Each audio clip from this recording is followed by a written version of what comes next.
ପାଖେଇ ଆସୁଛି ଦିବ୍ୟ ମୁହୂର୍ତ୍ତ।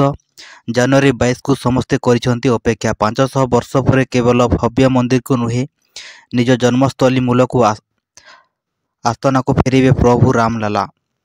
ଏଥିପାଇଁ ସାରା ଦେଶରେ ଉତ୍ସାହିତ ଥିବାବେଳେ ମନ୍ଦିର ସାଜସଜ୍ଜା ବି ଆରମ୍ଭ ହୋଇଗଲାଣି। ରାମଲାଲାଙ୍କ ପ୍ରାଣ ପ୍ରତିଷ୍ଠା ସମାରୋହରେ ସାମିଲ ହେବା ପାଇଁ ଆଜି ଭାରତୀୟ ଦଳର ପୂର୍ବତନ ଅଧିନାୟକ ବିରାଟ କୋହଲି ଓ ତାଙ୍କ ପତ୍ନୀ ତଥା ଅଲିଉଡ୍ ଅଭିନେତ୍ରୀ ଅନୁଷ୍କା ଶର୍ମାଙ୍କୁ ନିମନ୍ତ୍ରଣ ପତ୍ର ମିଳିଛି।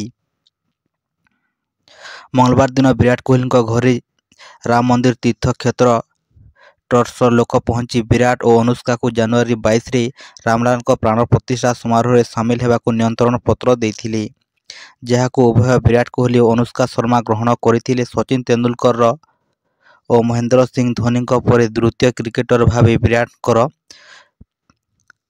ରାମଲାଲାଙ୍କ ପ୍ରାଣ ପ୍ରତିଷ୍ଠା ଉତ୍ସବରେ ସାମିଲ ହେବାକୁ ନିମନ୍ତ୍ରଣ ମିଳିଛି। ସୂଚନା ଅନୁସାରେ ଜାନୁଆରୀ 22ରେ ଭବ୍ୟ ଶ୍ରୀରାମ ମନ୍ଦିରରେ ପ୍ରଭୁ ରାମଲାଲାଙ୍କ ପ୍ରାଣ ପ୍ରତିଷ୍ଠା ଅନୁଷ୍ଠିତ ହେବ। ତେବେ ଏହି ଭବ୍ୟ ସମାରୋହରେ ସାମିଲ ହେବା ପାଇଁ 6000 ଅତିଥିଙ୍କୁ ନିମନ୍ତ୍ରଣ କରାଯାଇଛି, ଯେଉଁମାନଙ୍କ ମଧ୍ୟରେ କ୍ରିକେଟରଙ୍କ ବ୍ୟତୀତ ଅଲିଉଡ୍ ସେଲିବ୍ରିଟି, ଶିଳ୍ପପତି, ରାଜନେତା ସାମିଲ ହେବେ ବୋଲି ସୂଚନା ମିଳିଛି।